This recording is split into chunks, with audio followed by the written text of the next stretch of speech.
5 costly financial mistakes that small businesses make and how to avoid them. The first one is mixing personal finance with business finance. Your business is not you. You are not your business. So you need to learn to separate both entities. Second one is lack of emergency funds. Emergency funds is 3 to 6 months worth of business expenses stored up in an account for unforeseen circumstances, not only for negative situations, even for positives, because there are times that your suppliers may come to you and say, we are doing clearance sales that you used to buy for 1,000 naira per unit. Bring 500 naira and clear it. We want to sell off. But you don't get the money because you don't get emergency savings. The third mistake most businesses make is over-reliance on a single customer. So because you have gotten these big clients, you now build your entire business around that one person. So when anything happens to the economy of that person, it affects your business. You cannot pay salaries because the person has lost his job. You cannot feed again. You are now depending on handouts from people. Ask government contractors, they will tell you this. They get these big contracts from government. They get advance payment, maybe 30% to execute the contract. So they have to go borrow money to finish the contract. Now they are finished contract. They're now waiting 3 months, 6 months, 1 year.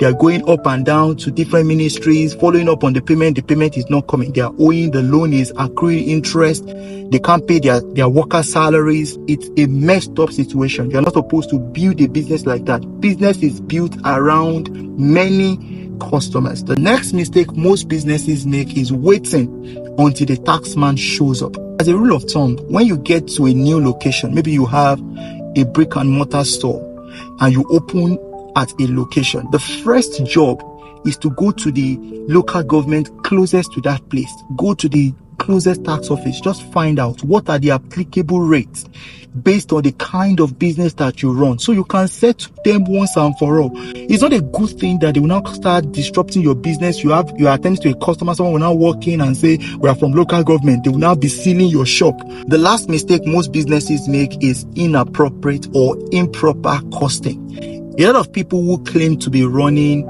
for-profit businesses are actually running NGOs because they have zero understanding of cost. You bought something 1 million, you sold at 1.2. Oh, you've made a profit of 200,000. No, you have only made a gross profit of 200,000. Within that 200,000 is direct expenses, indirect expenses, different expenses that you need to factor into it before you come up with your profit. So give you some sort of guidance on how this is done. When you buy a product, let's say you buy it at 1 million and all your expenses, direct, indirect expenses comes to 200,000. You add that gives you 1.2. You now add 30 to 50% on top of that 1.2 million. It's called markup or margin. So that is where your profit will now come from.